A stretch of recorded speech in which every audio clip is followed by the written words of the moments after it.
Shri Swami Samarth. So आज मी खूप दिवसांनी व्हिडिओ काढते आहे। बाकी मी शॉर्ट्स वगैरे स्वामींबद्दल टाकतच असते, पण असा लॉंग व्हिडिओ मी हा खूप दिवसांनी काढते, कारण का प्रसंगच असा एवढा भारी घडला माझ्यासोबत ना की मला तुमच्यासोबत तो शेअर करावा असा वाटला आणि म्हणून मी व्हिडिओला सुरुवात केली। आणि मी असं म्हणेल की स्वामींनी जो मला प्रचिती दिली आहे, स्वामींनी जो मला आशीर्वाद दिलाय ना, तो शेअर करणं भागच पडतं तुमच्यासोबत। आपण सगळे स्वामी भक्त आहोत आणि स्वामींबद्दल जाणून घ्यायला आपल्याला खूप आवडतं। स्पेशली असे काही जर चमत्कार आपल्या आयुष्यात घडत असेल तर अजून छान वाटतं। आणि कालच आपण म्हणजे 10 एप्रिल रोजी आपण महाराजांचा प्रकट दिन साजरा केला। खूप सुंदर पद्धतीने सजावट वगैरे करून स्वामींना सजवून वगैरे खूप सुंदर पद्धतीने आपण महाराजांचा प्रकट दिन साजरा केला आणि त्याच दिवशी नेमकं महाराजांनी मला आशीर्वाद दिला। त्यामुळे तो खूप स्पेशल दिवस होता माझ्यासाठी। आणि झालं असं की एक आपण जसं महाराजांचा प्रकट दिन जेव्हा होतो तेव्हा आपण महाराजांची सेवा करतो। 21 दिवस म्हणा, 11 दिवस, 7 दिवस, 3 दिवस, 1 दिवस, जसं आपल्याला शक्य होतं तसं आपण महाराजांची सेवा सुरू करतो। सो त्यात माझी सेवा सुरू झाली 21 दिवसाची। मी संकल्पयुक्त सेवा केलेली तारक मंत्राची, की 21 दिवस रोज 11 वेळा तारक मंत्र मी म्हणणार। संकल्पयुक्त होतं आणि कालच तो 21वा दिवस होता। तारक मंत्रासोबत माझ्या बाकीच्या सेवाही होता। स्वामीचरित्र सारामृत होतं, जपमाळ होतं, बाकी काही स्तोत्र असतील, काही पठण असतील, ते सगळं माझं वाचन चालूच होतं। सो काल आपला 21वा दिवस होता। माझा जो संकल्पयुक्त सेवा होती त्याची समाप्तीची वेळ होती। सो सकाळी मस्त छान अशी देवपूजा वगैरे केली, स्वामींना खूप सुंदर सजवलं, नैवेद्य वगैरे दाखवला, माझ्या सेवेला सुरुवात केली।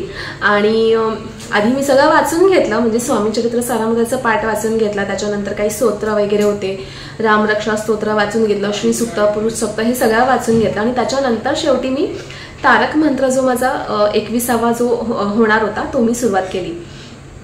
सो आपण पूजा करताना प्रत्येक देवासमोर फुलं ठेवतोच, तसंच मीही प्रत्येक देवांसमोर फुलं ठेवलेली।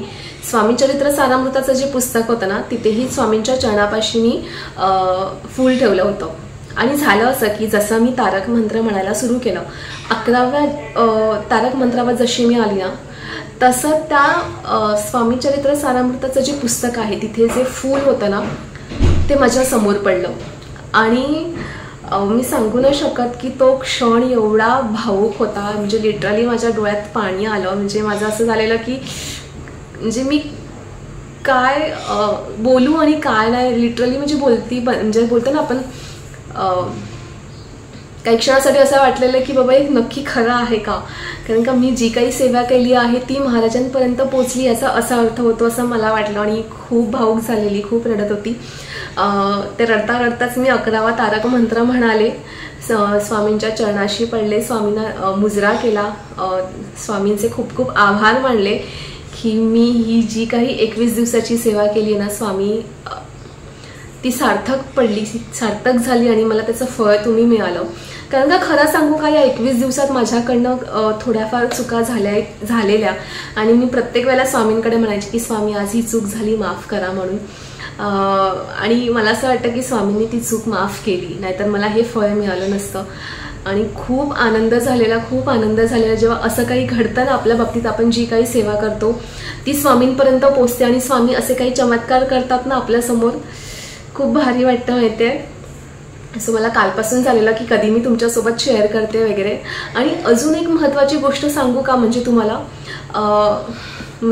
जेव्हा मी सुरुवात केली ना की मला ही 21 दिवसाची सेवा महाराज करायची आणि मी स्वामींसमोरच बसलेली संकल्प व्यक्त करताना, मी महाराजांना हेही म्हणाले होते की महाराज, मी स्वामींकडे हीच प्रार्थना केली की स्वामी ॲटलिस्ट तुमच्या प्रगट दिनापर्यंत काही अडचण नको, काही खंड नको, माझ्या सेवेमध्ये ही सुरळीतपणे पार पडू द्या, हीच एक प्रार्थना आहे। आणि तेही स्वामींनी ऐकलं। माझं प्रगट दिन, स्वामींचा प्रगट दिन होता, तो सुरळीतपणे पार झाला, काहीही अडचण न येता।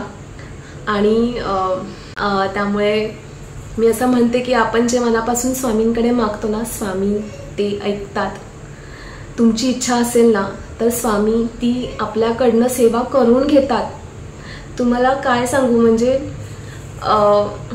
कधी कधी आपल्याला असं वाटतं ना की खूप अडचण, खूप प्रॉब्लेम्स आहेत आपल्या आयुष्यात, काहीच मार्गच सापडत नाहीये, पण विश्वास ठेवा की त्यावेळी स्वामी आपली परीक्षा बघत असतात। आणि जेव्हा तुमची सेवा असते ना, त्या सेवेमध्ये तुम्हाला बरेच अडचणी येतात, कारण का आपले जे प्रारब्ध असतात, आपले जे वाईट कर्म असतात ना, त्याची तीव्रता कुठेतरी कमी होत असते, म्हणून आपल्याकडनं महाराज ती सेवा करून घेतात आणि त्याचा जो फळ असतो ना तो असा मिळतो तुम्हाला, म्हणजे तुम्ही विश्वास बसणार नाही. महाराज बोलतात अशक्यही शक्य करतील स्वामी, लिटरली हा शब्दाला अर्थ आहे आणि स्वामी तसं करतात, आपलं ऐकतात.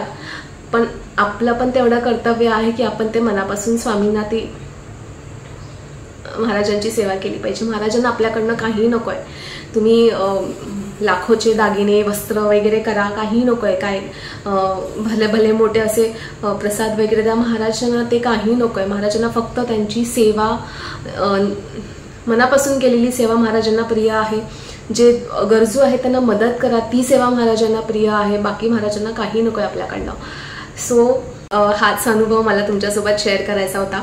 सो व्हिडिओ आवडला असेल तर नक्की लाईक करा, कमेंट करून सांगा की तुम्हाला माझा अनुभव, स्वामींचा आलेला अनुभव कसा वाटला. आणि नवीन असाल तर सबस्क्राईब करायला विसरू नका, जेणेकरून मी असे छान छान स्वामींचे अनुभव तुमच्यासोबत शेअर करेल. श्री स्वामी समर्थ.